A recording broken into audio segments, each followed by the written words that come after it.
Il était une fois 2 royaumes. Un jour, dans le royaume de fort lointain, naquit la jolie princesse Frédérique.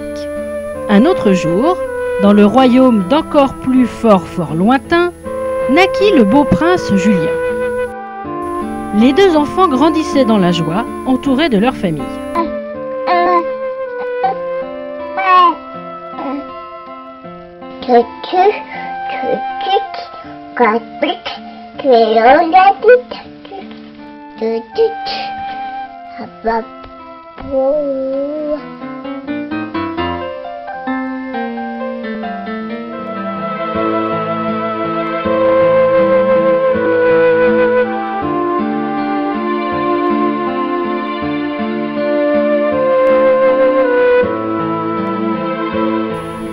Ils ne le savaient pas encore, mais ils partageaient déjà les mêmes goûts pour les jouets,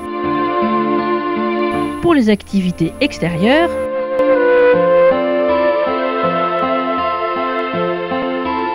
et pour les chiens. À cet âge-là, on cherche encore sa voie. Fée ou plombier?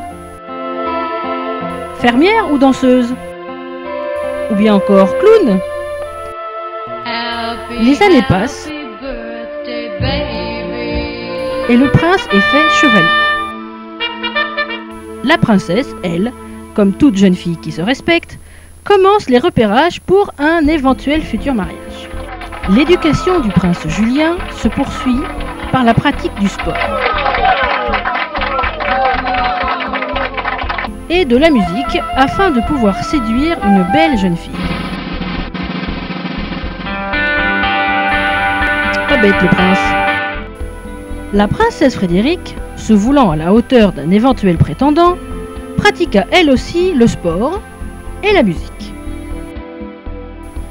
Arrivé à l'âge de 20 ans, le prince reçut pour mission de partir chercher l'amour, selon une vieille tradition dans son royaume. La princesse, quant à elle, en avait assez d'attendre sagement qu'un prince vienne la chercher pour l'épouser. Arrivée elle aussi à l'âge de 20 ans, elle partit donc en quête de l'amour. Une première expédition, tentée par la princesse, avait échoué suite à de mauvaises rencontres. Chacun de son côté, accompagnés de leurs compagnons de voyage, partirent donc dans leur quête. À la nage, à cheval, en voiture, en bateau,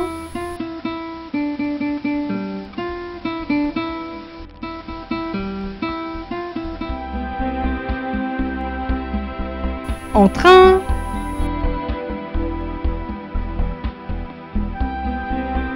à ski.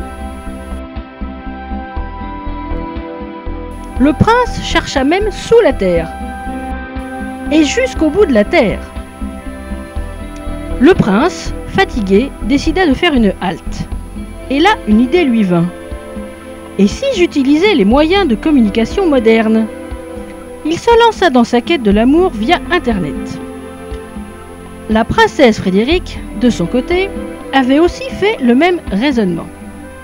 Ayant entendu l'appel du prince sur Internet, elle décida d'y répondre.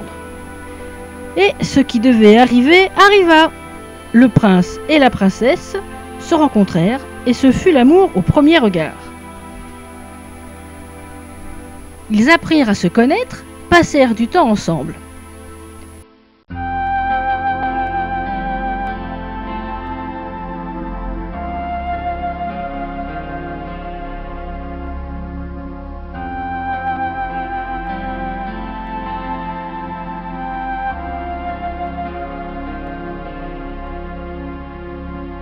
Et comme toutes les histoires de contes de fées, celle-ci ne déroge pas à la règle. Et, par une belle journée de printemps, la famille et leurs amis se réunirent pour célébrer le mariage de Frédérique et Julien.